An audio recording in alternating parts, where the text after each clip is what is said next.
there, Angry Faithful. This is just to let you know there's more than one way that you can check in on the different types of degree of fuckery we get into. You can go to Spotify, Apple Podcasts, Podbean, or just watch us on YouTube or Rumble. Don't forget to like, share, and comment where you can, or just leave 5 stars on Apple Podcast. We thrive on things like absolution from our audience, but see if we can get this steamrolled into something big. We're depending on you. Thank you for watching. Now let us begin. Welcome, Angry Faithful. Today on this episode of Psychos and Sociophs, we're going to go over something that happened back in the 90s. It was in the 90s, right? Yeah. I mean, he killed a lot, but yeah, it was 94. You guys can hear that crunching. Mother's iced or frosted animal crackers. Oh my god, the pink and the white ones with the fucking sprinkles. So good. Everybody likes the pink. Hey, dude. Yeah. Anyways, Jeffrey Dahmer. I kind of want to go Jiffy Dahmer only because of the ringer. You know how he got caught, right? No, he went out for Chinese. Wait, hold on. Oh, did it do it? There we go. Yeah, there we go. Or even better. Yes, there we go. He went out for Chinese. I still like that meme of what's that Jeffrey Dahmer meme where he can't do takeout or some shit like that. I forget. I just figured he would never vote Democrat because they always leave a bad taste in your mouth. The jokes, the jokes, political banter. Oh, look at that. But anyways, Jeffrey Lionel Dahmer, also known as the Milwaukee Cannibal and Milwaukee Monster. Not to be confused with the Beast, which is Milwaukee's best. If that's Milwaukee's best, they just need to stop. I never really liked Milwaukee beer. But anyways, he's a notorious serial killer and sex offender and who committed the murder and dismemberment of 17 men and boys between 1978 and 1991. Many of his later murders involved necrophilia, cannibalism, and permanently preservation of body parts. Parts. There we go. Typically all or parts of the skeleton. I guess you can say that because Jeffrey Dahmer was a notorious homosexual. I guess he loved gays so much he wanted to taste every bit of piece of them. So it's safe to say that he ate ass? Oh yeah, all the time, probably. Oh yeah.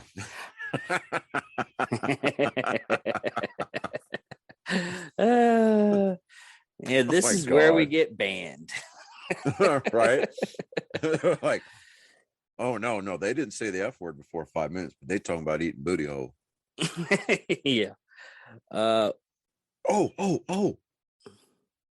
Last joke for now. Okay. Maybe he was inspired by the Limp Bizkit album, The Chocolate Starfish and the Hot Dog Flavored Water. No, because that came after. That's right, it did. Maybe they were inspired. Maybe they were inspired by him. Yeah.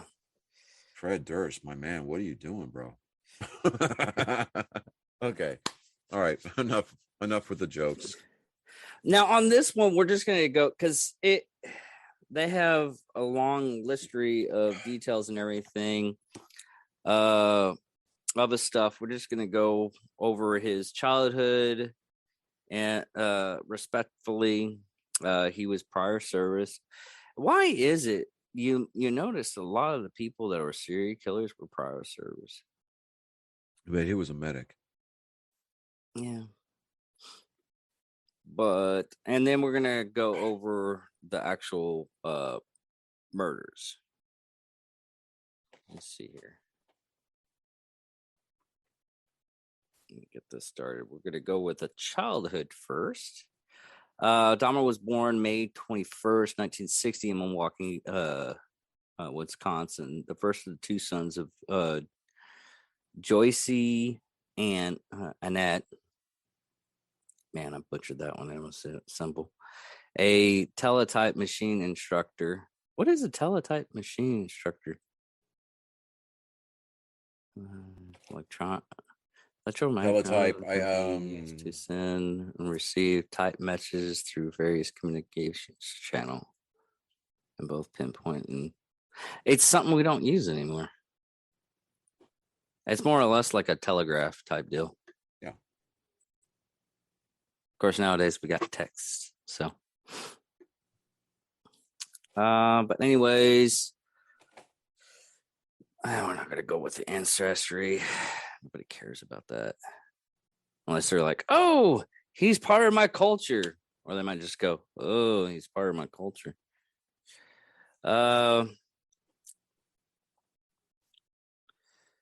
Let's go into adolescence. We'll just get in the nitty gritty. And all right. So, excuse me, hold on. From his freshman year at Revere High School, Dahmer was seen as an outcast.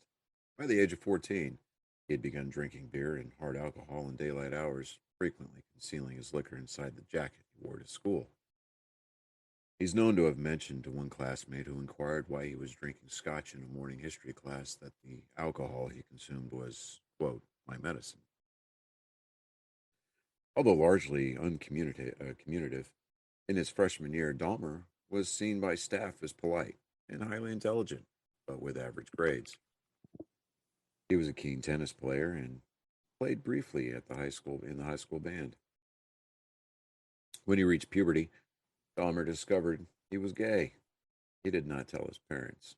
In his early teens, he had a brief relationship with another teenage boy, although they had never had intercourse. By Dahmer's later admission, he began fantasizing about dominating and controlling a completely submissive male partner in his early to mid-teens, and his masturbatory fantasies gradually evolved into his focusing upon the chests and torsos of the focus of his fantasies. These fantasies gradually became intertwined with dissection.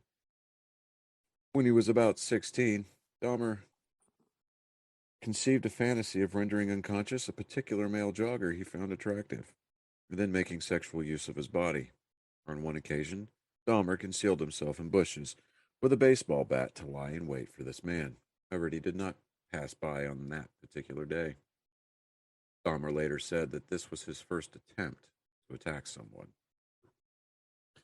Despite being regarded as a loner and an oddball among his peers at RHS, Dahmer became something of a class clown who often staged pranks, which became known as doing a Dahmer.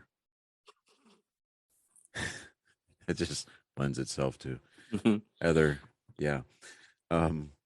These included bleeding and simulating epileptic seizures or cerebral palsy at school and local stores.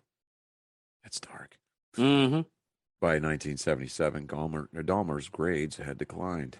His parents hired a private tutor with limited success. The same year, in an attempt to save their marriage, his parents attended counseling sessions. They continued to quarrel frequently. When Lionel discovered Joyce had engaged in a brief affair in September of 77, they both decided to divorce, telling their sons that they wished to do so amicably. Lionel moved out of the house in early 1978, temporarily residing in a motel on North Cleveland, Massillon Road. In May of 78, Dahmer graduated from high school. A few weeks before his graduation, one of his teachers observed Dahmer sitting too close to the school parking lot drinking several cans of beer. And when the teacher threatened to report the matter, Dahmer informed him that he was experiencing a lot of problems at home and that the school guidance counselor was aware of them. That spring, Joyce and David moved out of the family home to live with relatives in Chippewa Falls, Wisconsin. Dahmer had just turned 18 and remained in the family home. Dahmer's parents' divorce was finalized on July 24th, 1978. Joyce, well, she was awarded custody of her younger son and alimony payments. Now, in the first murder, Dahmer committed his first murder in 1978, 3 weeks after his graduation on June 18th. Dahmer picked up a hitchhiker named Steve Mark Hicks, who was almost 19. Dahmer lured the youth to his house on pretext of drinking. Hicks, who had been hiking to a rock concert at Chickapaw Lake Park, Ohio. Chippewa? Is it Chippewa. Okay. It is Chippewa.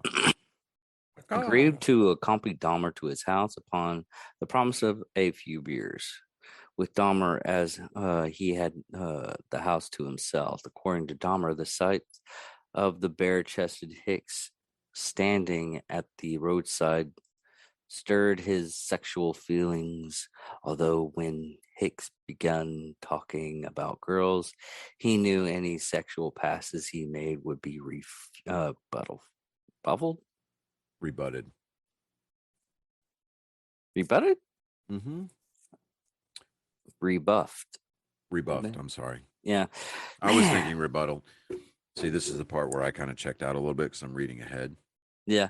After several hours of talking, drinking, and listening to music, Hicks wanted to leave, and I didn't want him to. Dahmer bludgeoned Hicks with a 10-pound dumbbell. He struck Hicks twice from behind with the dumbbell as Hicks sat upon a chair. When Hicks fell unconscious, Dahmer strangled him to death with a bar of a dumbbell. When stripped the clothes from Hicks' body before exploring his chest with his hands, then masturbating as he stood above the corpse. The following day, Dahmer dissected Hicks' body in his basement. He later buried the remains in a shallow grave in the backyard before several weeks later unearthing the remains and paring the flesh from the bones. He dissolved the flesh in acid before flushing the solution down the toilet. He crushed the bones with a sledgehammer and scattered them in the woodlands behind his family's home. Jesus, that's that's proper, man. Yeah. That's wow.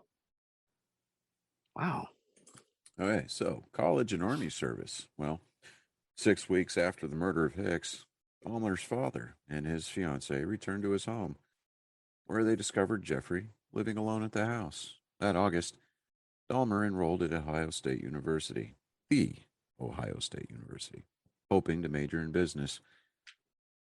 Dahmer's sole term at OSU was completely unproductive, largely because of his persistent alcohol abuse throughout the majority of the term. He received failing grades in Introduction to Anthropology, Classical Civilizations, and Administrative Science. The only course that Dahmer was successful at was riflery, having received a B- grade. His overall GPA was .45. On one occasion, Lionel paid a surprise visit to his son only to find his room strewn with empty liquor bottles. Despite his father having paid in advance for the second term, Dahmer dropped out of OSU after just 3 months. In January of 1979, on his father's urging, Dahmer enlisted in the United States Army, where he trained as a medical specialist at Fort Sam Houston in San Antonio, Texas. On July 13th of 1979, he was deployed to Baumholder, West Germany, where he served as a combat medic in 2nd Battalion, 68th Armored Regiment, 8th Infantry Division. According to published reports, in Dahmer's first year of service, he was an average or slightly above average soldier. Owing to Dahmer's alcohol abuse, his performance deteriorated, and in March of 1981, he was deemed unsuitable for military service and was later discharged from the Army. He received an honorable discharge, as his superiors did not believe that any problems Dahmer had in the Army would be applicable to civilian life. Wow, they dropped the ball. On March 24th of 81, Dahmer was sent to Fort Jackson, South Carolina for debriefing and provided a plane ticket to travel anywhere in the country. not so much now. Dahmer later told police he felt he could not return home to face his father, so he opted to travel to Miami Beach, Florida, because he was tired of the cold and in an attempt to live by his own means. In Florida, Dahmer found employment at a delicatessen and rented a room in a nearby motel. Dahmer spent most of his salary on alcohol and was soon evicted from the motel for non payment. He initially spent his evenings on the beach as he continued to work at the sandwich shop until phoning his father and asking to return to Ohio in September of the same year. After returning to Ohio, Dahmer initially resided with his father and stepmother and insisted on being delegated notorious chores to occupy his time while he would look for work. He continued to drink heavily, and 2 weeks after his return, Dahmer was arrested for drinking, drunken disorderly conduct. You know, throughout this whole thing, the way I'm looking at it, and you're wearing my fucking glasses. Yeah, they're just not my style, man. I need the blades. That's all there is to it. They do need to be clean though.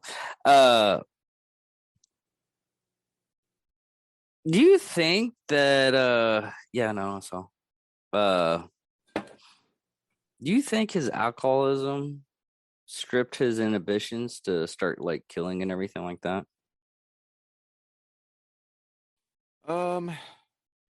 No, I don't think it was so much the alcohol lowered his inhibitions. I mean, we all know that alcohol tends to do that, among other things like, yeah, I can fight that guy. No, you fucking can't. Because if you remember, it said earlier that he would start like beating his meat and he would start fantasizing, and his fantasies got more and more depraved. They got more detailed and started eventually to dissection. Um, I think at that point he had, I don't want to say built up the nerve, but more along the lines of maybe finally got over. I get well because I'm sure that it took having combat medic training for him to get over his initial squeamishness. I don't think he had squeamishness after his first kill. If you think about it. True. Very true. I mean, he did everything. He did everything you're supposed to do to get rid of a body, other than the feeding the pigs. I mean, he honestly think Dahmer was one of those so intelligent people. He was crazy. Mm-hmm. He knew all the right stuff to do and everything like that, but he basically stopped himself with the alcoholism and everything. If he didn't do the alcohol, I mean, he'd still be dangerous, but he would be a little bit more intelligent and everything. Maybe didn't go out for Chinese food. Yeah.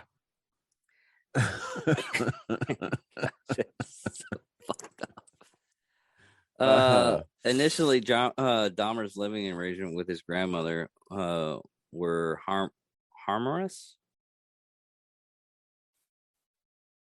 Is that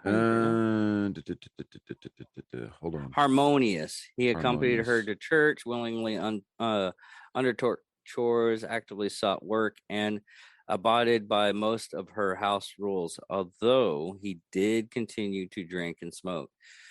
This new influence in his life brought results, and in early 1982, Dahmer found employment as a phlebotomist at Milwaukee Blood Plasma Center. He held this phlebotomist. Mm-hmm. He held this job for a total of 10 months before being laid off. Dahmer remained unemployed for over 2 years, during which he lived up upon whatever money his grandmother gave him. Shortly before losing his job, Dahmer was arrested for indecent exposure on August 7th, 1982, Wisconsin State Fair Park. He was observed to expose himself on the south side of the Coliseum, in which 25 people were present, including women and children. For this incident, he was convicted and fined $50 plus court cost. In January 1985, Dahmer was hired as a mixer at a Milwaukee chocolate factory. Ambrosia Chocolate Factory. Oh, Ambrosia Chocolate Factory, where he worked 11 p.m. to 6 a.m., 6 nights per week, with Saturday evenings off. Shortly after Dahmer found his employment, an incident occurred in which he was proposed.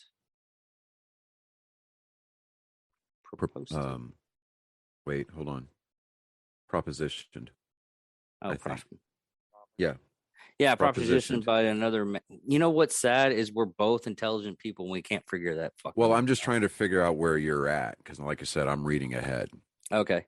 Propositioned by another man while sitting reading in the West Alley's public library. The stranger threw Dahmer a note offering to perform. He offered him head upon him. He wanted the word you're looking for is fellatio. I hate that word. I mean, it's a big fancy word for freaking giving out head. It's like cunnilingus. Yeah. You know, although Dahmer did not respond. James Bond came into the office and he was like, Monty Penny goes, "Oh, James, you're such a cunning linguist." And he's like, "Yes, you should see my Dutch."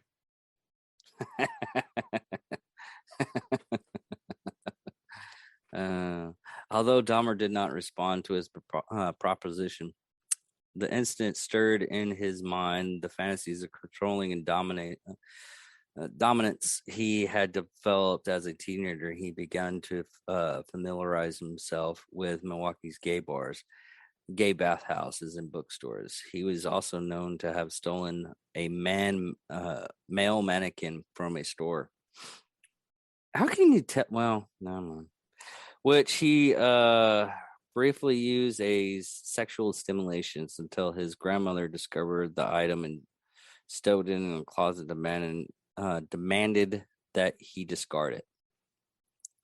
By late 1985, Dahmer began to regularly frequent the bathhouse, in which he later described as being a relaxing place. But during his sexual encounters, he became frustrated at his partner's moving during the act. Wow, I just caught that. That's fucked off. He literally wanted dead lays. Mm-hmm. Following his arrest, he stated, "I trained myself to view people as objects of pleasure instead of as people. For this reason, beginning in June 1986, he administered sleeping pills to his partner and gave him liquor laced with sedatives.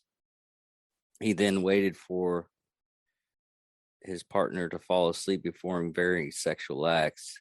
To maintain an adequate supply of medicines, Dahmer informed doctors he worked nights and required tablets to adjust his body to work unsociable hours.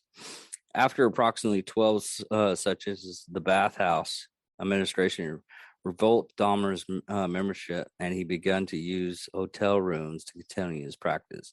Shortly after his membership of the bathhouse was revoked, Dahmer read a report in a newspaper regarding the upcoming funeral of 18-year-old man. He conceived the idea of stealing the freshly inert corpse, taking it home. According to Dahmer, he attempted to dig up the coffin from the ground, but found the soil too hard. God damn. Wow. Well, okay. Funny thing on this one was I just recently watched a TikTok video about how like morticians that people like men that are homophobic they don't like gay stuff.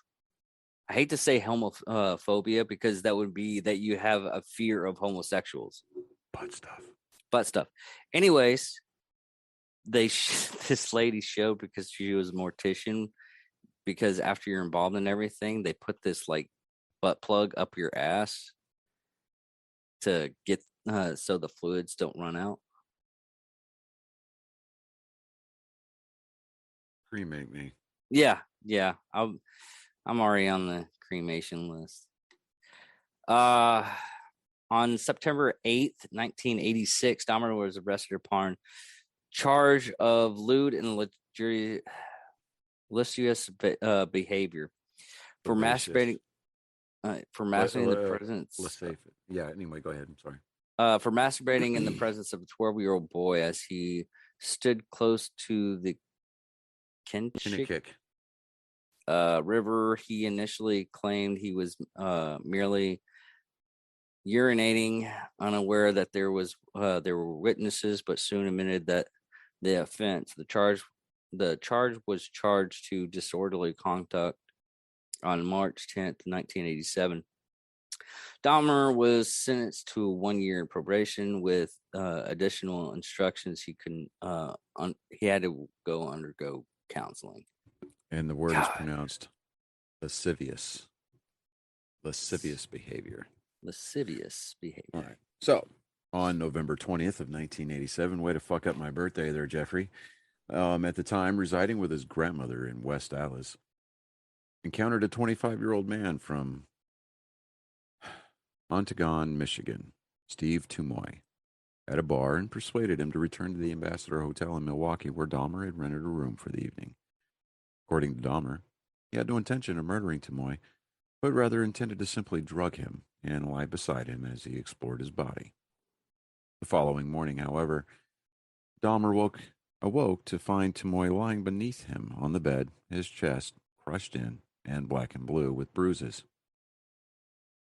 Blood was also seeping from the corner of his mouth, and Dahmer's fists and one forearm were extensively bruised. Dahmer stated that he had no memory of having killed Tumoy, and later informed investigators that he could not believe that this had happened. To dispose of Tumoy's body, Dahmer purchased a large-scale suitcase in which he transported the body to his grandmother's residence. There, 1 week later, he severed the head, arms, and legs from the torso. Then he filleted the bones from the body before cutting the flesh into pieces small enough to handle. Dahmer then placed the flesh inside plastic garbage bags. He wrapped the bones inside of a sheet and pounded them into splinters with a sledgehammer. The entire dismemberment process took Dahmer approximately 2 hours to complete, and he disposed of all of Tumoy's remains, excluding the severed head, in the trash. For a total of 2 weeks following Tumoy's murder, Dahmer retained the victim's head wrapped in a blanket. After 2 weeks, Dahmer boiled the head in a mixture of Soilex, which is an alkali-based industrial detergent, and bleach in an effort to retain the skull, which he then used as stimulus for masturbation. Eventually, the skull was rendered too brittle by this bleaching process, so Dahmer pulverized and disposed of it. Jesus. Following the murder of Tumoy, Dahmer began actively seeking victims, most of whom he encountered in or close to gay bars, and whom he typically lured to his grandmother's home. He would drug his victim with triazolam or temazepam before or shortly after engaging in sexual activity with them. Once he had rendered his victim unconscious with sleeping pills, he killed them by strangulation. 2 months after the Tumoy murder, Dahmer encountered a 14-year-old Native American male prostitute named James Duxator. Dahmer lured the youth to his home with an offer of $50 to pose for nude pictures. At Dahmer's West Allis residence, the pair engaged in sexual activity before Dahmer drugged Duxator and strangled him on the floor of the cellar. Dahmer left the body in the cellar for 1 week before dismembering it in much the same manner as he had with Tumoy. He placed all of Duxator's remains, excluding the skull, in the trash. The skull was boiled and cleansed in bleach before Dahmer noted that it had been rendered too brittle by this process. He pulverized the skull 2 weeks later. On March 24th of 88, Dahmer met a 22-year-old bisexual man named Richard Guerrero outside a gay bar called The Phoenix. Dahmer lured Guerrero to his grandmother's residence, although the incentive on this occasion was $50 to simply spend the remainder of the night with him. He then drugged Guerrero with sleeping pills and strangled him with a leather strap, with Dahmer performing oral sex upon the corpse. Dahmer dismembered Guerrero's body within 24 hours of murdering him, again disposing of the remains in the trash and retaining the skull before pulverizing it several months later. He's getting better. On April 23rd, Dahmer lured another young man to his house. However, after giving the victim a drugged coffee, both he and the intended victim heard Dahmer's grandmother call. "Is that you, Jeff?" Although Dahmer replied in a manner that led his grandmother to believe he was alone, she did observe that Dahmer was not alone. Because of this, Dahmer opted not to kill this particular victim, instead waiting until he had become unconscious before taking him to the county general hospital. In September of 1988, Dahmer's grandmother asked him to move out, largely because of his drinking, his habits of bringing young men to her house late at night, and foul smells occasionally emitting from the both the basement and the garage. Dahmer found one bathroom apartment at 808 North 24th Street and moved into the new residence on September 25th. 2 days later, he was arrested for drugging and sexually following a 13-year-old boy whom he had lured to his home on the pretext of posing nude for photographs. Dahmer's father hired an attorney named Gerald Boyle to defend his son. At Boyle's request, Dahmer underwent a series of psychological evaluations prior to his upcoming court hearing. These evaluations revealed Dahmer horribly deep feelings of alienation. A second evaluation 2 months later revealed Dahmer to be an impulsive individual, suspicious of others and dismayed by his lack of accomplishment in life. His probation officer would also reference a 1987 diagnosis of Dahmer suffering from schizoid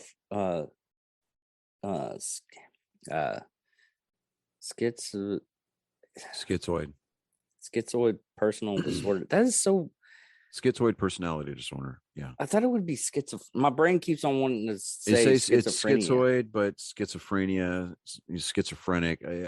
They're all derived from the same root word, I think. So Okay. You're not too far off. For presentation to the court on January 30th, 1989, Dahmer pleaded guilty to the charges of second-degree sexual assault and of enticing a child for immoral purposes. Sentencing for the assault was suspended until May. On March 20th, Dahmer commenced a 10-day Easter absence from work, during which he moved back into his grandmother's home. 2 months after his conviction and 2 months prior to his sentencing for the sexual assault, Dahmer murdered his fifth victim, a mixed-race 24-year-old aspiring model named Anthony Sears, whom Dahmer met at a gay bar in March 25th, 1989. According to Dahmer, at this particular occasion, he was not looking to commit a crime. However, shortly before closing time that evening, Sears just started talking to me. Dahmer lured Sears to his grandmother's home, where the pair engaged in oral sex before Dahmer drugged and strangled Sears. Following morning, Dahmer placed the corpse in his mother's bathtub, where he decapitated the body. Before attempting to flay the corpse, he then stripped the flesh from the body and pulverized the bones, which he again disposed of in the trash. According to Dahmer, he found Sears especially attractive, and Shears was the first victim from whom he permanently retained any body parts. He preserves Sears's head and genitalia in acetone and stored them in a wooden box, which he later placed in his work locker. When he moved to a new address the following year, he took the remains there. On May 23rd, 1989, Dahmer was sentenced to 5 years probation and 1 year in the House of Corrections with work release permit in order that he could able to keep his job. He was also required to register as a sex offender. 2 months before his scheduled release from the work camp, Dahmer was paroled from this regime. His 5-year probation imposed in 1989 began at this point.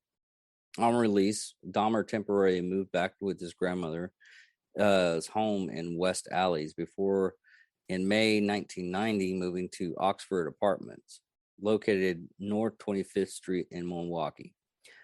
Although located in a high crime area, the apartment was close to his workplace and was furnished and $300 per month, including of all bills extending electricity, was economic. All right. So, on May 14th of 1990, Dahmer moved out of his grandmother's house and into 924 North 25th Street, apartment 213, taking Sears' mummified head and genitals with him. Within 1 week of moving into his new apartment, Dahmer had killed his 6th victim, Raymond Smith. Smith was a 32-year-old male prostitute who Dahmer lured to apartment 213 with the promise of $50 for sex. Inside the apartment, he gave Smith a drink laced with 7 sleeping pills, then manually strangled him. The following day, Dahmer purchased a Polaroid camera, which he took several pictures of Smith's body in suggestive positions before dismembering him in the bathroom. He boiled the legs, arms, and pelvis in a steel kettle with Soilex, which allowed him to then rinse the bones in the sink.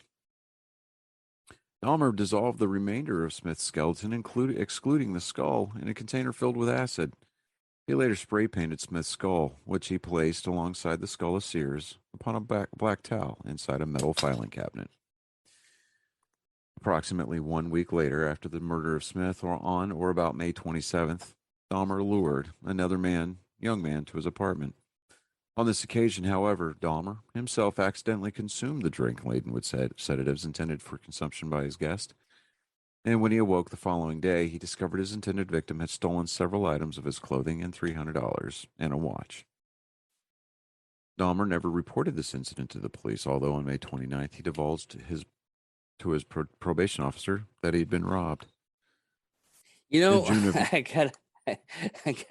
I gotta say, that's freaking hilarious, because you know those TikTok videos is like my first day as an assassin.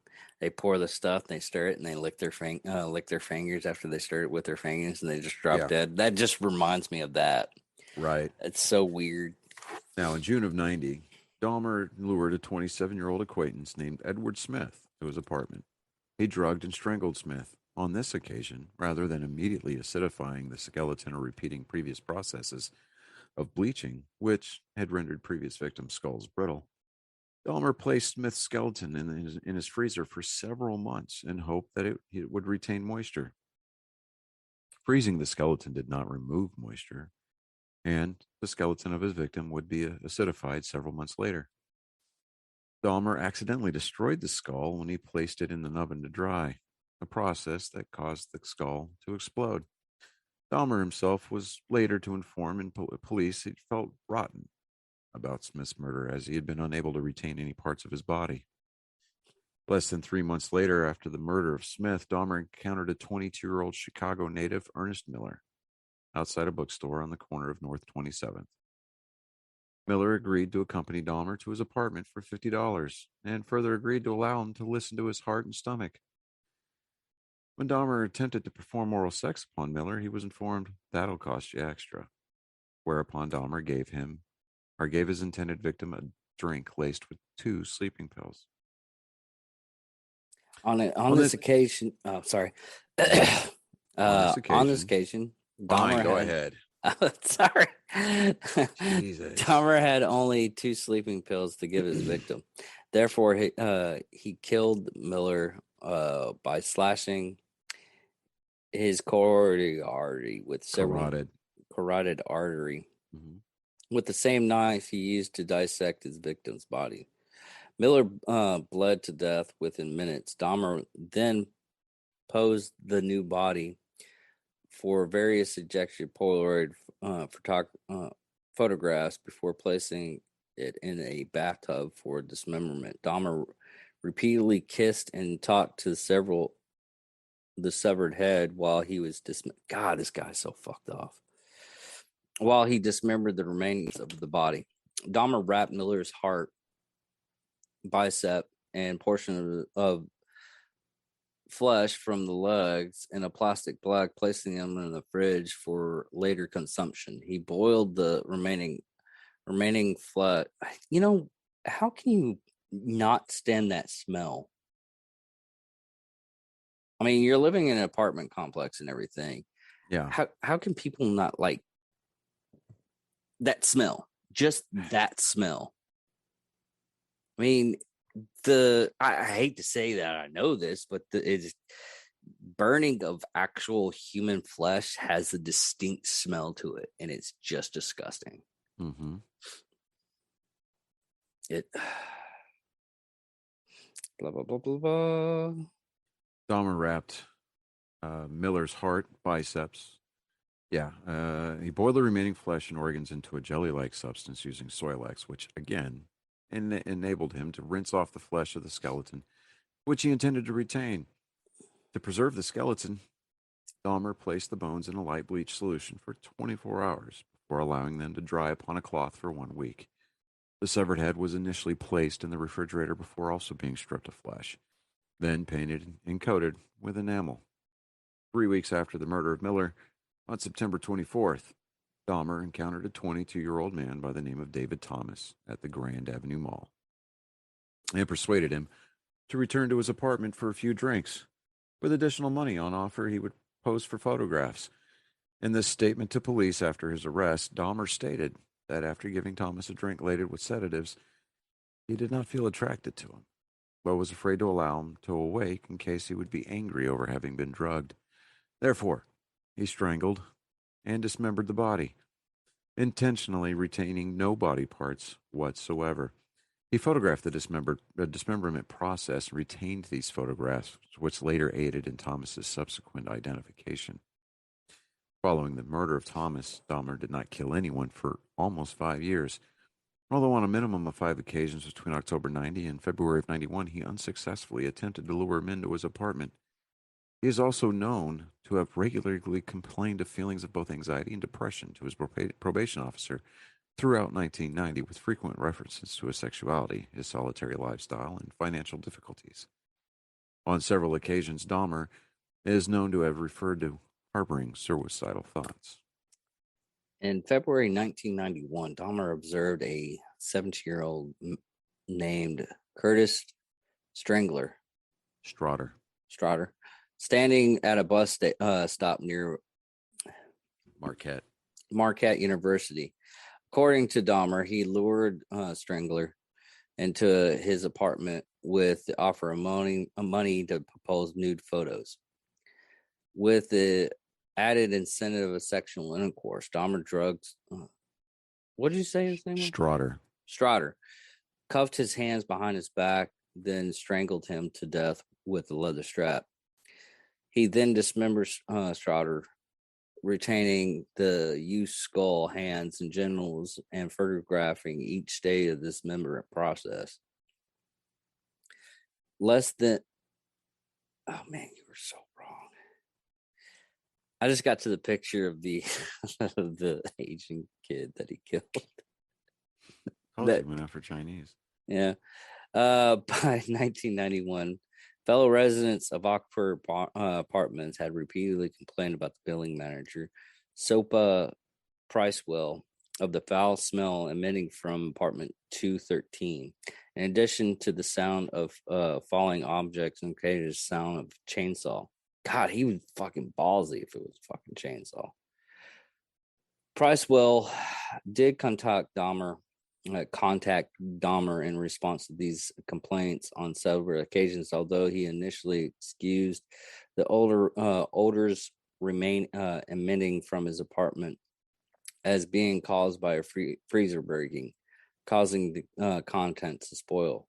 On later, I hate to tell you this right now, but if a freezer had broken down, the freezers are actually sealed tight to where no smell comes out until you actually open it,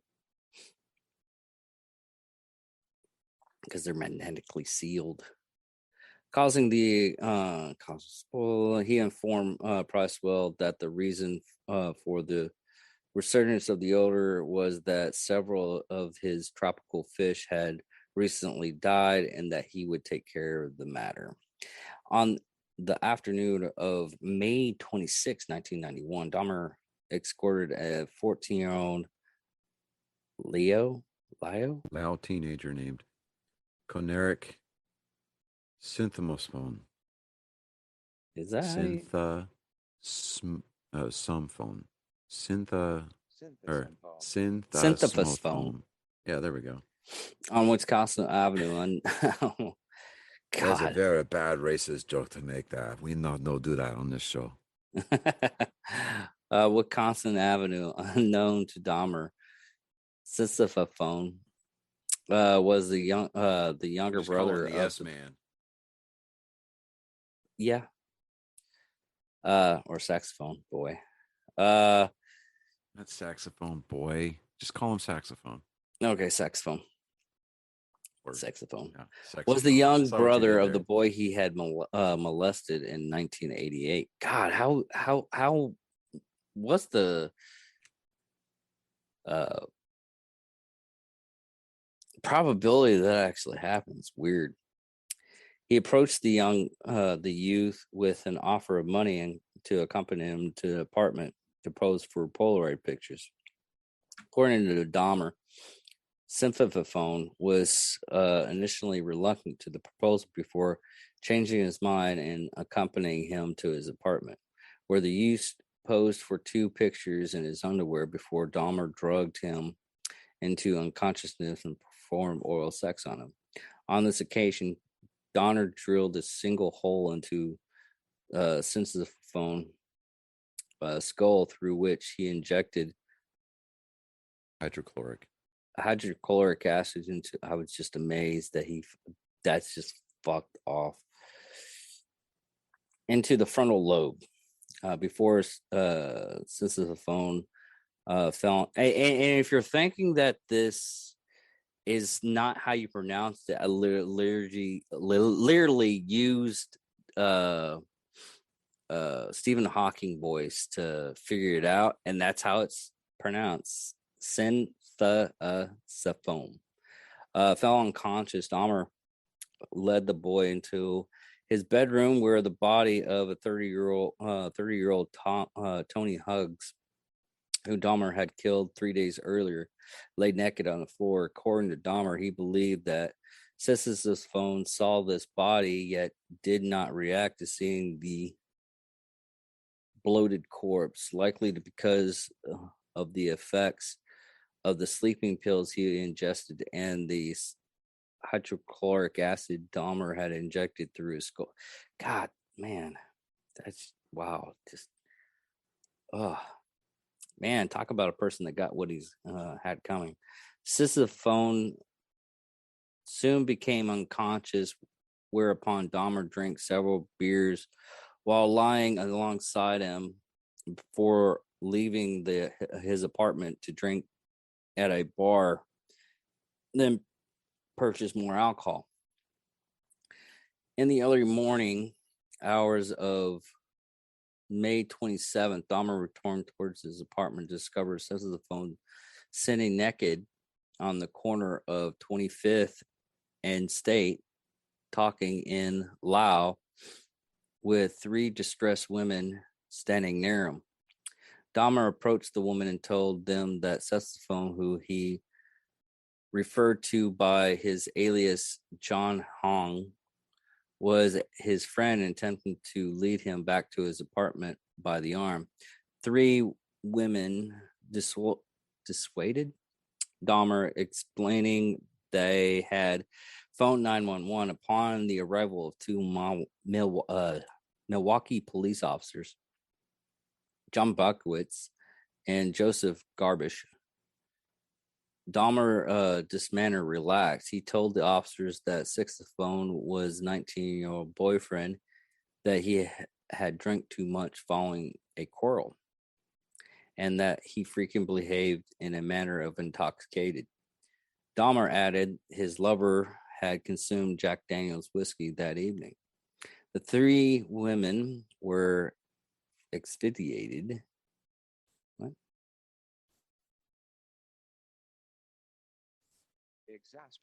Exasperated, sorry.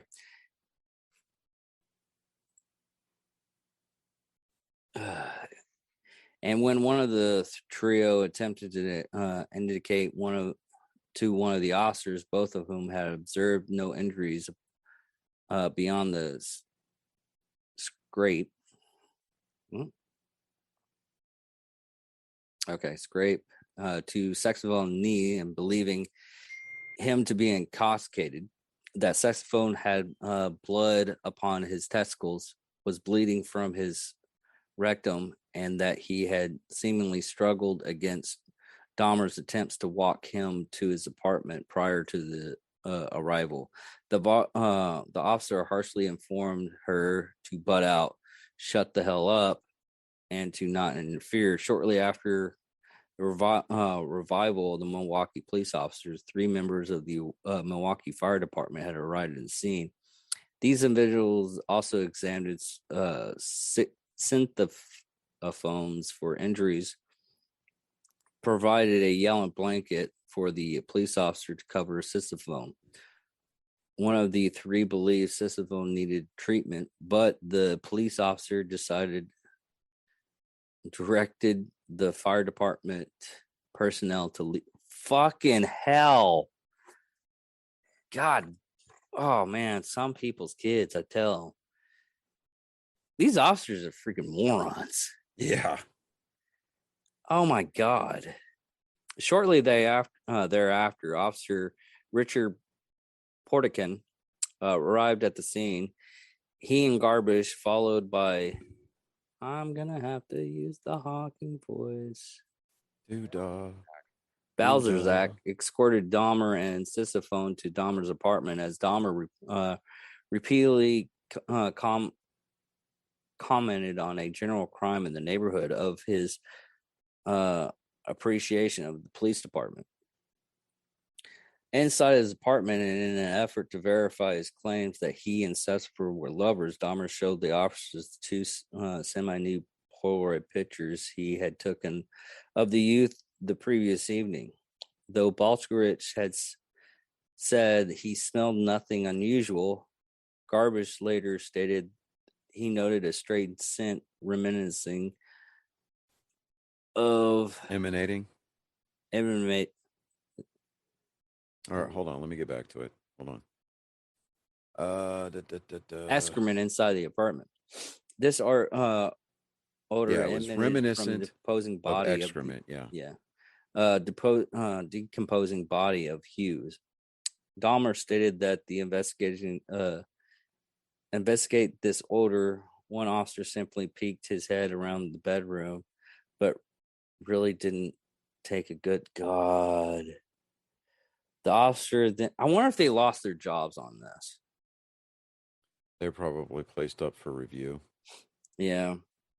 The officer then left with a departing remark that Dahmer take good care of Sociophs.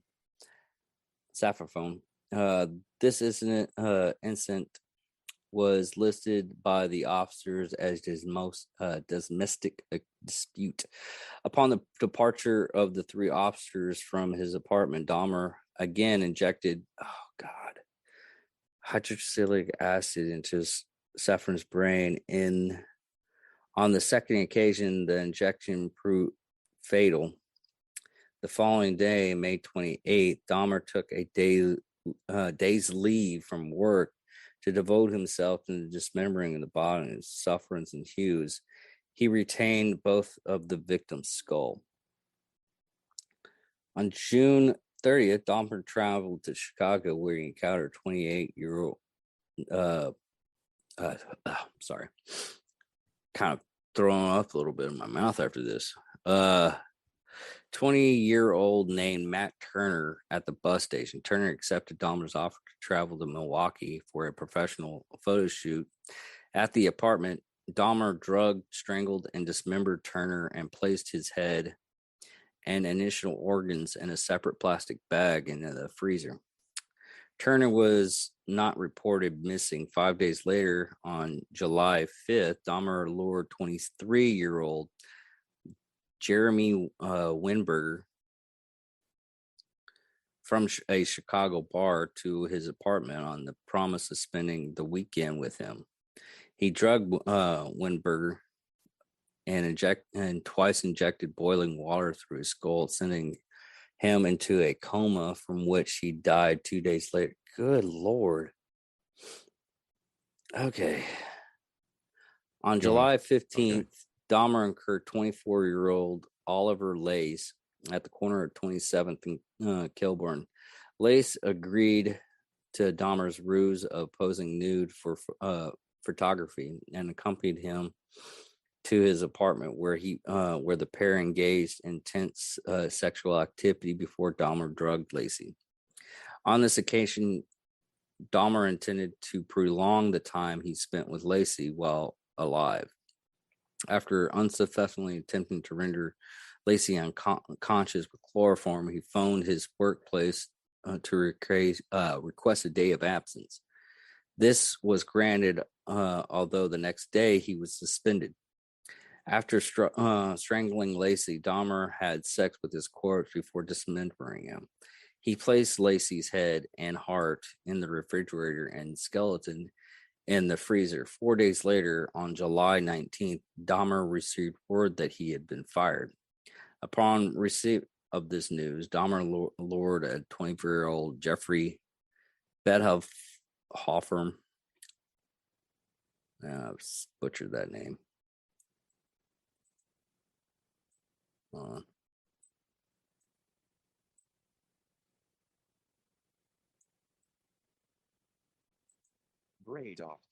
Bradoff to his apartment. Bradoff was strangled and left lying on Dahmer's bed, covered in with a sheet for 2 days.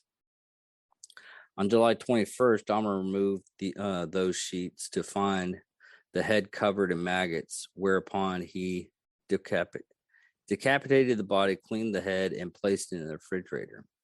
He later acidified Bradoff's torso along with those of the 2 other victims killed by the previous months.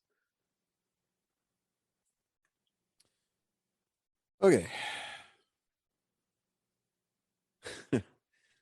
On July 22nd, 1991, Dahmer approached 3 men with an offer of $100 to accompany him to his apartment to pose for nude photographs, drink beer, and simply keep him company. One of the trio, 32-year-old Tracy Edwards, agreed to accompany him to his apartment. Upon entering Dahmer's apartment, Edwards noticed a foul odor and several boxes of hydrochloric acid on the floor, which Dahmer claimed to use for cleaning bricks. After some minor conversation, Edwards responded to Dahmer's request to turn his head and view his tropical fish, upon where Dahmer placed a handcuff upon his wrist. When Edward asked, "What's happening?" Dahmer unsuccessfully attempted to cuff his wrists together, then told Edwards to accompany him to the bedroom to pose for nude photos. While inside the bedroom, Edwards noticed nude male posters on the wall, and a videotape of The Exorcist 3 was playing. He also noted a blue 57-gallon drum in the corner, from which a strong odor emanated. Dahmer then brandished a knife and informed Edwards he intended to take nude pictures of him. In an attempt to appease Dahmer, Edwards unbuttoned his shirt, saying he would have to allow him to do so, or he would allow him to do so if he would remove the handcuffs and put the knife away. In response to this promise, Dahmer simply turned his attention towards the TV. Edwards observed Dahmer rocking back and forth and chanting before turning his attention back to him. He placed his head on Edwards' chest, listened to his heartbeat, and with the knife pressed against his intended victim, informed Edwards he intended to eat his heart. In continuous attempts to prevent Dahmer from attacking him, Edwards repeated that he was Dahmer's friend and that he was not going to run away. Edwards had decided he was going to either jump from a window or run through the unlocked front door upon the next available opportunity. When Edwards next stated that he needed to use the bathroom, he asked if they could sit with a beer in the living room where there was air conditioning. Dahmer consented, and the pair walked to the living room. When Edwards exited the bathroom inside the living room, Edwards waited until he observed Dahmer have a momentary lapse of concentration before requesting to use the bathroom again. When Edwards rose from the couch, he noted Dahmer was not holding the handcuffs, whereupon Edwards punched him in the face, knocking Dahmer off balance, and he ran out the front door. At 11:30 p.m. on July 22nd, Edwards flagged down two Milwaukee police officers, Robert Routh and Rolf Mueller, at the corner of North 25th Street. The officers noted Edwards had a handcuff attached to his wrist, whereupon he explained to the officers that a freak had placed the handcuffs upon him and asked if the police could remove them. When the officers' handcuffs keys failed to fit the brand of handcuffs, Edwards agreed to accompany the officers to the apartment where Edwards stated he had spent the previous 5 hours before escaping. When the officers and Edwards arrived at apartment 213, Dahmer invited the trio inside and acknowledged he had indeed placed the handcuffs upon Edwards, although he offered no explanation as to why he had done so. At this point, Edwards divulged to the officers that Dahmer had also brandished a large knife upon him, and this had happened in the bedroom. Dahmer made no comment to this revelation, indicating to one of the officers, Mueller, that the key to the handcuffs was in his bedside dresser. As Mueller entered the bedroom, Dahmer attempted to pass Mueller himself to retrieve the key, upon where the second officer present, Routh, informed him to back off. In the bedroom, Mueller noted that there was indeed a large knife beneath the bed. He also saw an open drawer which, upon closer inspection, contained scores of Polaroid pictures, many of which were human bodies in various stages of dismemberment. Mueller noted the decor indicated that they had been taken in the very apartment in which they were standing. Mueller walked into the living room to show them to his partner, uttering the words, "These are real." When Dahmer saw that Mueller was holding several of his Polaroids, he fought with the officers in an attempt to resist arrest. The officers quickly overpowered him, cuffed his hands behind his back, and called a second squad car for backup. At this point, Mueller opened the refrigerator to reveal the freshly severed head of a black male in the bottom shelf.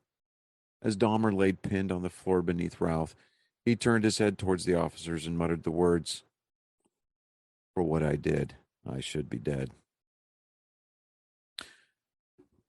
A more detailed search of the apartment conducted by the Milwaukee Police's Criminal Investigation Bureau revealed a total of 4 severed heads in Dahmer's kitchen. A total of 7 skulls, some painted, some bleached, were found in Dahmer's bedroom and inside of a closet. In addition, investigators discovered collected blood drippings upon a tray at the bottom of Dahmer's refrigerator, plus 2 human hearts and a portion of arm muscle, each wrapped inside plastic bags upon the shelves. In Dahmer's freezer, investigators discovered an entire torso, plus a bag of human organs and flesh stuck to the ice at the bottom. Everywhere else in apartment 213, investigators discovered 2 entire skeletons, a pair of severed hands, 2 severed and preserved penises, a mummified scalp, and in the 57-gallon drum. 3 further dismembered torsos dissolving in the acid solution. A total of 74 Polaroid pictures detailing the dismemberment of Dahmer's victims were found. In reference to the recovery of body parts and artifacts at 924 North 25th Street, the chief medical examiner later stated, it was more like dismantling someone's museum than an actual crime scene. Well, that's kind of fucked off. Yeah, see, and the picture that they show here, where you got the two guys in the hazmat suit lowering down that 57-gallon drum, I remember seeing that footage on the news when it happened. Yeah, this is what's really strange. This was the time frame where it was kind of the first time where it's like popular news of that stuff. Yeah. I mean, up until his death, we heard like thousands of things about Jeffrey Dahmer and everything like that. That's what's really strange about this whole case. Yeah, a lot of it was like myth. A lot of it was a lot of it was embellishments, and there was a lot of facts being put out there, but it kind of mutated over the years, Yeah, it definitely did. I mean, it even when did the movie come out? The Ringer. Oh, don't get me to line, dude. I think it was probably 2005. 2005, yeah. So 10 years after the fact, I mean, they used it as a running joke, as like, hey, what's your name? It's like Jeffy Dahmer. I was like, whoa, wow. And you still got that joke. Yeah. So I mean, even to this day, kids you talk about like, hey, you remember Jeffrey Dahmer? Dude, I mean, I talked to a like 23-year-old kid about Jeffrey Dahmer. He knew about him. Like, dude, the only reason you probably even remotely remember Jeffrey Dahmer is because it came on as breaking news and it interrupted your Snoopy special on TV. Yeah, that's true. No, I mean, people kept on talking about it throughout like a time frame. Because you also got to understand when this that stuff happened in 91. That literally happened like 30 years ago. You got to remember that this all of this took place. I mean, the 24-hour news cycle was in its infancy, right? Because you remember you had CNN. They were the ones that really took off with the 24-hour news cycle because Desert Storm was the same year. Yeah, because at the same time frame, at this point in time, everybody had cable TV. Yeah, everybody had cable TV. So, so I mean, this was all over the news. It was over the mainstream networks. It was all over CNN. Fox News really wasn't a thing back then, but I mean, everybody was talking about it. Jeffrey Dahmer. I mean, he's a legitimate serial killer in the modern day. Yeah, and it just seemed like that news. This story had so much leg, and it was played forever. Yeah. What we're gonna do here, we're gonna skip the trial and everything like that because we're just gonna go against his death. Is that's really the interesting thing about this whole thing is how he died. Yeah. Let me take this one. Okay. We're going to start with the imprisonment. So, upon sentencing, Dahmer was transferred to the Columbia Correctional Institution for the first year of his incarceration. Dahmer was placed in solitary confinement due to concerns for his physical safety should he come into contact with fellow inmates. With Dahmer's consent, after 1 year in solitary confinement, he was transferred to a less secure unit where he was assigned a 2-hour daily work detail cleaning the toilet block. Shortly after completing his lengthy confessions in 91, Dahmer had requested to Detective Murphy he be given a copy of the Bible. The request was granted, and Dahmer gradually devoted himself to Christianity and became a born-again Christian. On his father's urging, he also read creationist books from the Institute of Creation Research.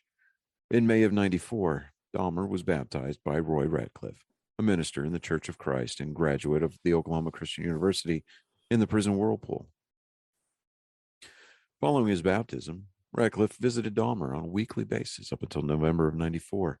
Dahmer and Ratcliffe regularly discussed the prospect of death, and Dahmer questioned whether he was sinning against God by continuing to live. Referring to his crimes in a 94 interview with Stone Phillips on Dateline NBC, Dahmer had stated, "If a person doesn't think that there is a God to be accountable to, then what's the point of trying to modify your behavior to keep it within acceptable ranges?" That's how I thought, anyway. On July 3rd of 94, a fellow inmate, Acevedo Dorothy, attempted to slash Dahmer's throat with a razor embedded in a toothbrush as Dahmer sat in the prison chapel after a weekly church service was concluded.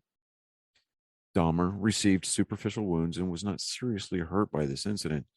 And according to Dahmer's family, he had long been ready to die and accepted any punishment which he might endure in prison.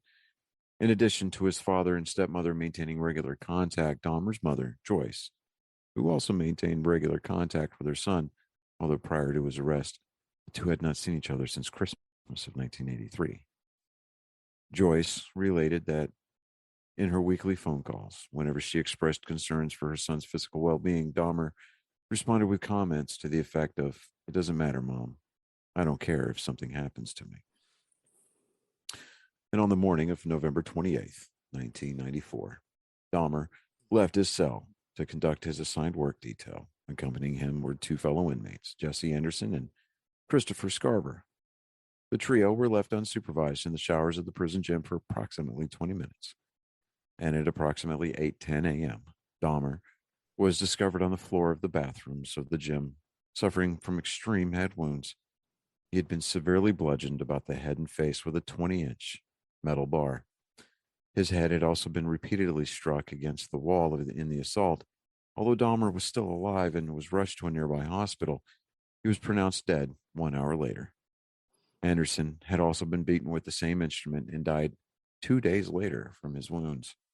Scarver, who was serving a life sentence for a murder committed in 1990, informed authorities he had first attacked Dahmer with the metal bar as Dahmer was cleaning a staff locker room, before attacking Anderson as he cleaned an inmate locker room.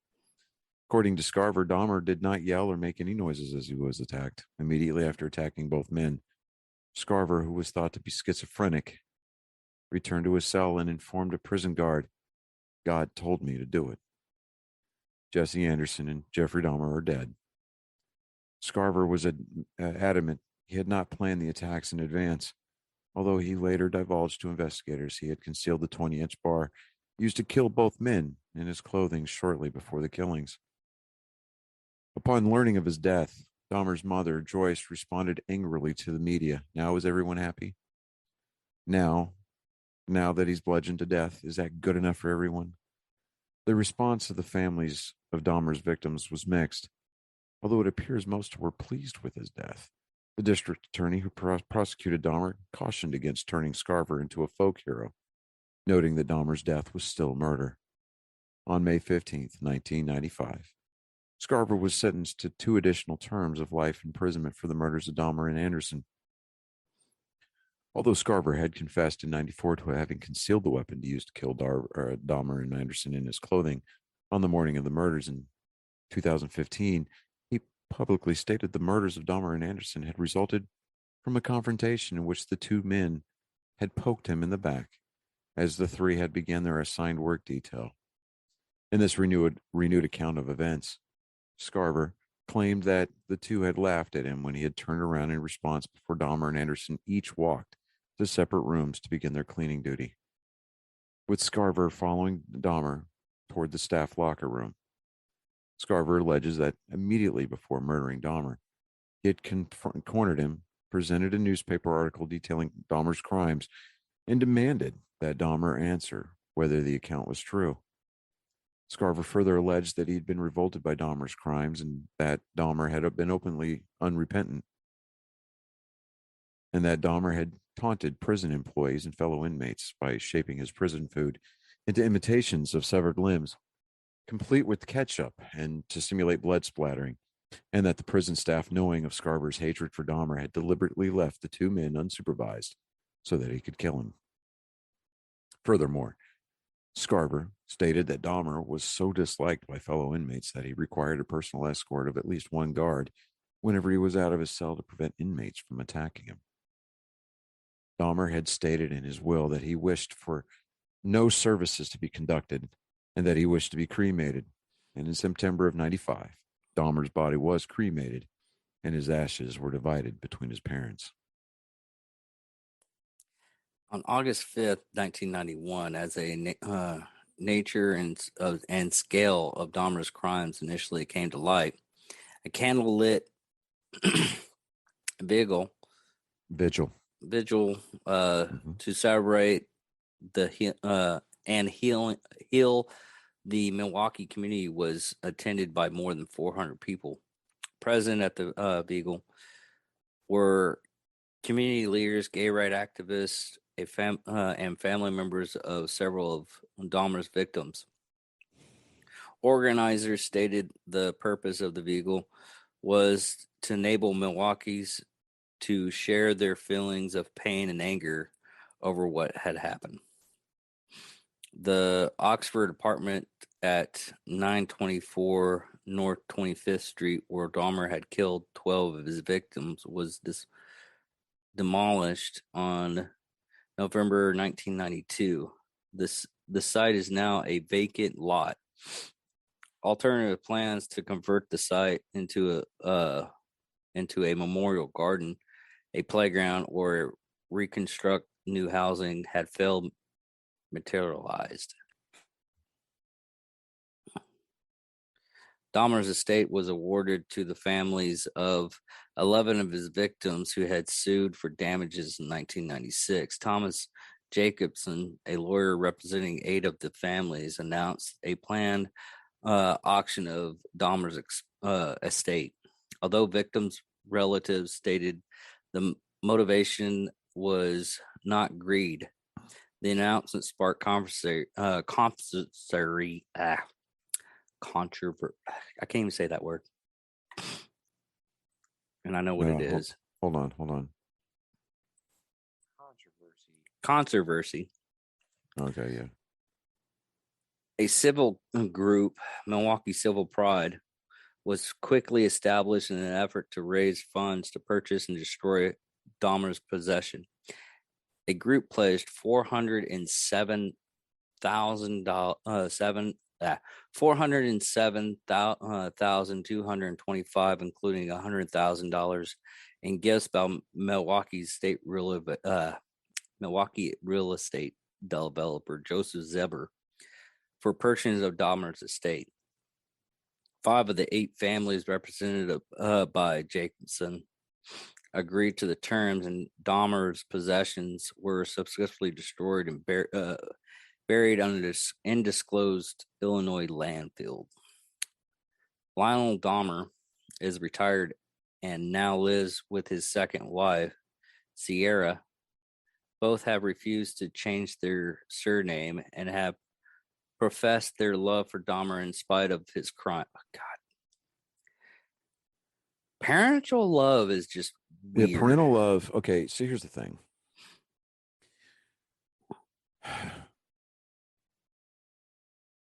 As a dad, I mean, we can,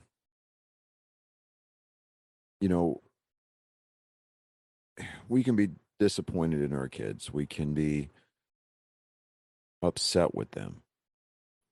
But as a parent, knowing that at least in some shape, way, form, or fashion, we've failed them in some way. And a lot of times parents, I mean, and you know this, man, sometimes we take some of our shortcomings and use that to not necessarily justify the shortcomings or the mistakes made by our children, but we use that and we attribute that as part of the reason, is what I'm getting at. So, I mean, ultimately, yeah, it's our responsibility as parents to love our kids, regardless as to, what they've done. We can be disappointed in them, but you never stop loving your kids. Yeah, it's kind of strange because, I personal experience as like during the trial for Ava's murder, the mother of the son who did the murder was on the stand. She's like, he wouldn't do this, blah, blah, blah. And she owned like a daycare, which coincidentally doesn't exist anymore. Yeah, see, there's a difference between being, oh, that's my precious angel. That's just ignorance, and that's complete and total denial. She said that she trusted him so much that he could work at uh, his her daycare, which ended up being like the axe for her daycare center. Yeah. So, again, there's that fine line, between loving our kids unconditionally and putting ourselves, and our livelihood in danger because of the choices made by our children. So It's one of those things I hope we never have to fucking face. yeah, I would never. Exactly. That's one of those I things that hope I we hope never never have have to face. make that choice or anything like that. Right. That is just one of those weird fucked up shit. And it seems like the parents were not bad parents. I mean, the father eventually made a book because they're still alive. Yeah, it's called A Lionel Father's published a Story. book, A Yeah. Father's Story, donated the portions of the proceeds of his book to the victim's family. Most of the families showed support for Lionel and Sierra's, although 3 families successfully sued Lionel, 2 for using their names in the book without obtaining prior consent, which you always have to do. Yeah. And the 3rd family of Stephen Hicks filming a wrongful death suit against Lionel, Sierra, and former wife Josie, citing Yeah, Joyce. Yeah. parental negligence as a cause of the claim. Joyce Flint died of cancer in November 2000.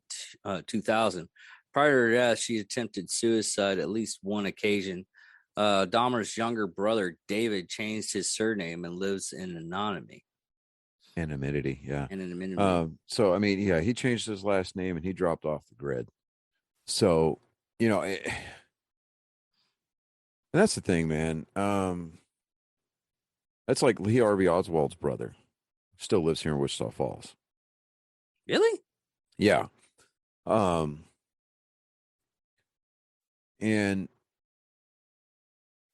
I mean, he has letters that were written by his brother to him. And just, I mean, and he's got a lot of the things that belong to Lee Harvey Oswald. Now, while Lee Harvey was not an angel by any stretch of the imagination, I doubt very seriously that he was the actual assassin for JFK. No, it was multiple shooters, and every one of the shooters that were involved with the actual killing of the president, they're dead. Long time. I mean, they were killed probably 2 weeks after the assassination was committed. Yeah. But, it's. Do you know his brother? I want to say his name was John. I can't remember. Let me look it up here real quick. Let me see here.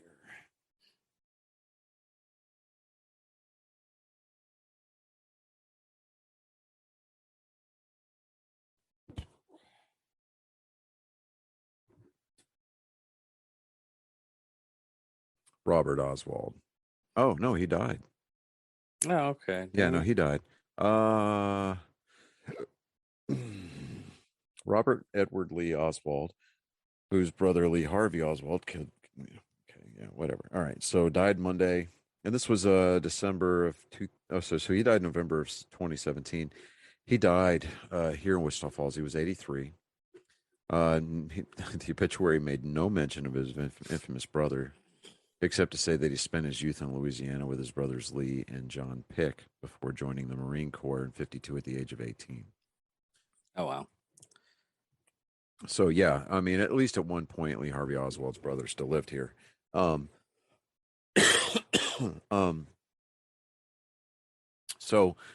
I mean, he didn't change his name. He didn't cash in on the infamous nature of his brother's actions. But I mean, he just wanted to be left alone. So it it's one of those things where both the families of the victims and the families of the murderer, whether it's a male or a female, honestly, I think just need to be left alone. I wonder if Charles Manson's son changed his name. I don't think he did. Yeah, probably not. But, the thing of it is that, well, Charles Manson didn't physically commit any murders on his own. I mean, Yeah.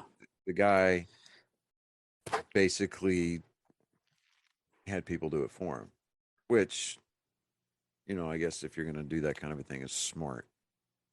Just simply due to the fact that, it's, it's murder by proxy, but I mean, the guy still wasn't right in the head. No. I mean, from what God, what's his name? Machete. The guy that played Machete. Oh, Danny Trejo? Yeah.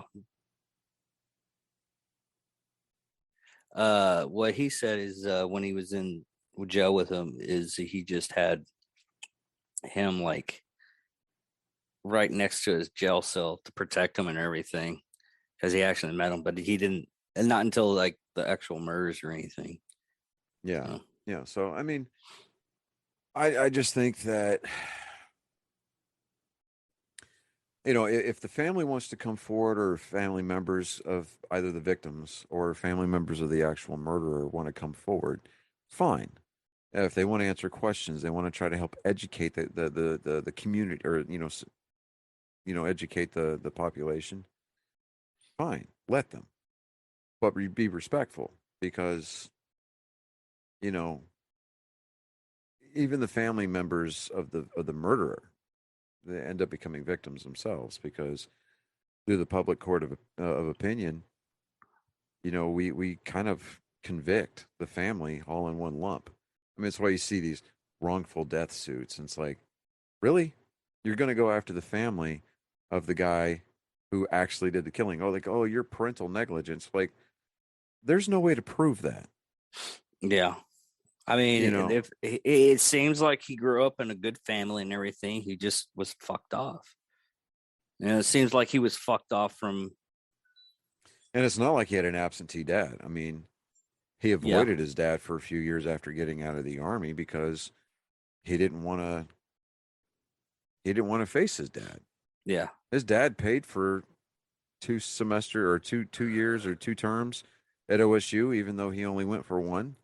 Yeah. His dad paid for his lawyer. Yeah.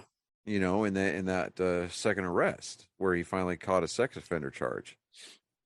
So it's not like his dad could have done anything better. I mean, this is like he did the best that he could with the circumstances that he had. Whether or not he was more, could have been more active, I don't know. I mean, the guy seemed like he was at least making the attempt to be there. So, I don't fault the family in this particular case. I really don't. I don't fault the family at all. I mean, the grandmother was definitely an active part. Yeah. Albeit she was very ignorant to things going on in her own home. Yeah. Which it was, man, I don't know if my senses are like super heightened and everything like that, but if I can tell like different smells and everything like that. I guess there's certain smells and sounds that trigger, and burning flesh or rotting flesh is one of those ones that just rotting stuff, period. Yeah, it just I don't know. But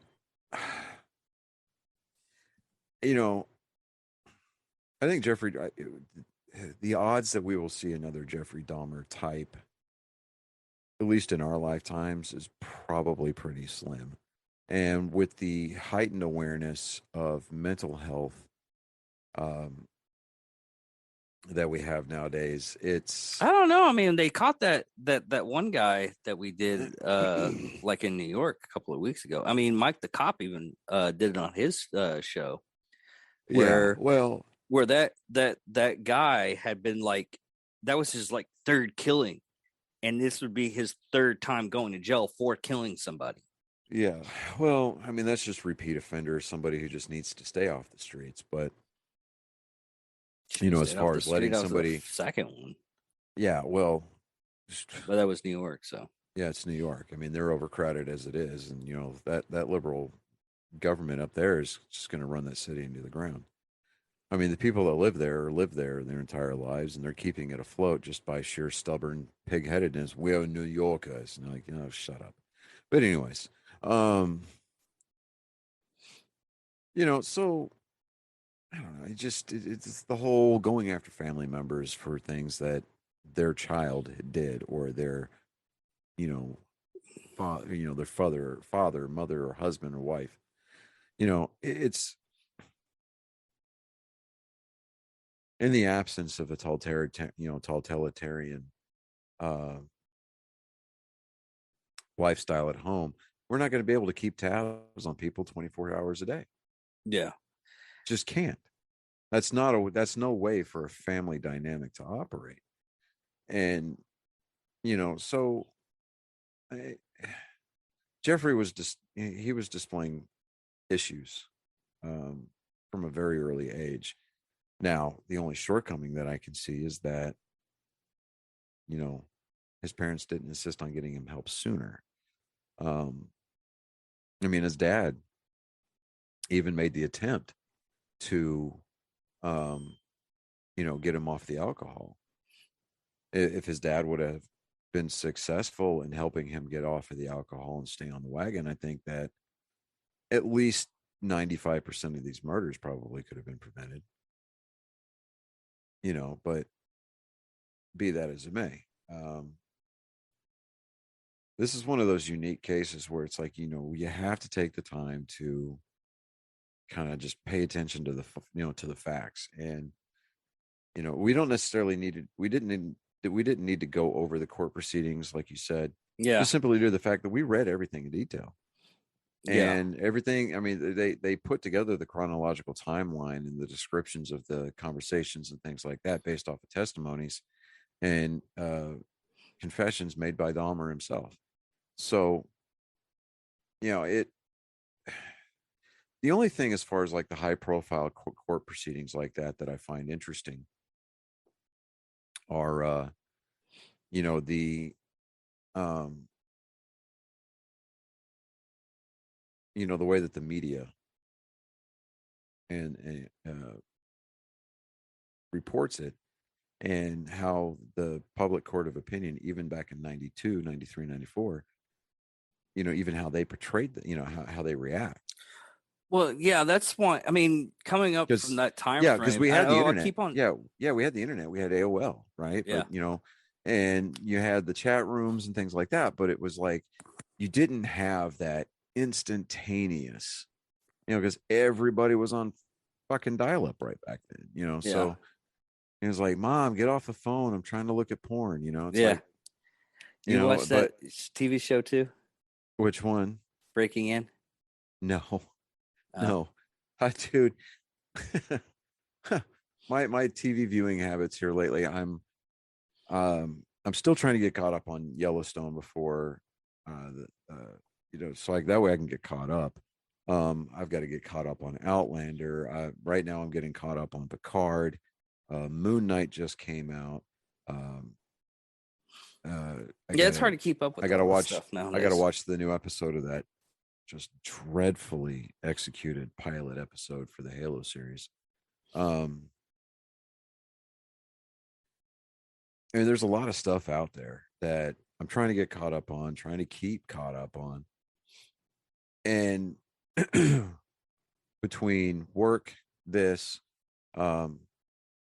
fact that my wedding is going to get moved up. So, I mean, we're changing plans. So instead of getting married down there, we're going to do it up here. We're going to have a very small, which I needed to talk to you about after we get off camera. But we're going to have a very small, just kind of basically family ceremony.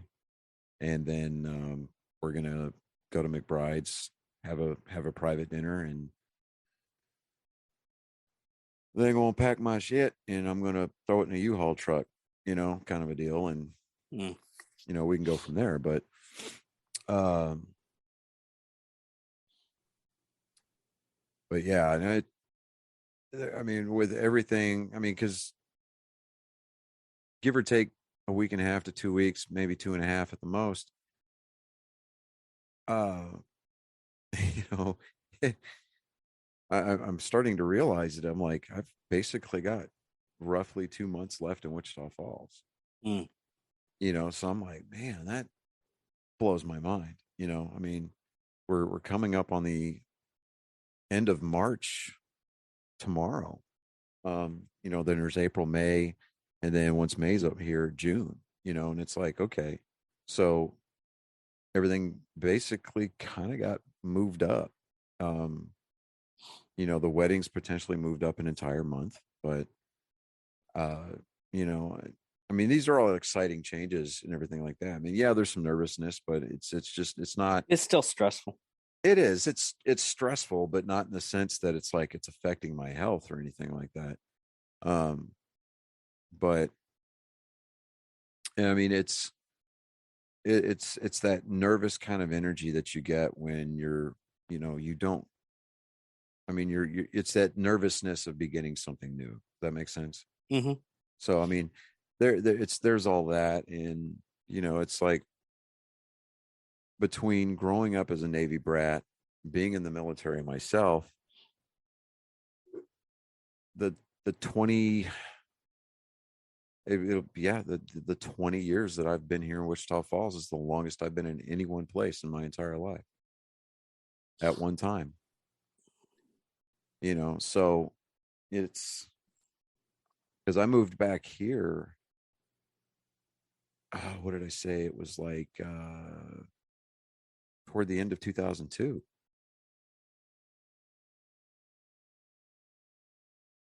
Mm. Okay, yeah.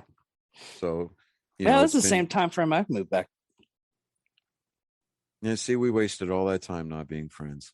I know, right? What were we thinking? God, I know. But we, we'd have to inform sponsors at this point, hey, we're relocating.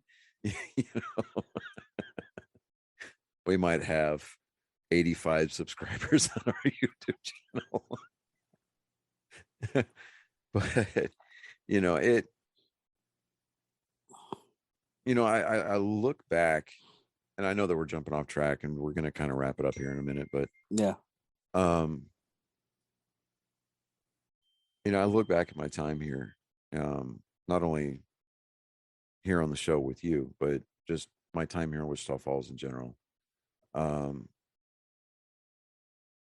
Yeah, I've got my disagreements and I've got my my misgivings about, the way that the county and the city are ran.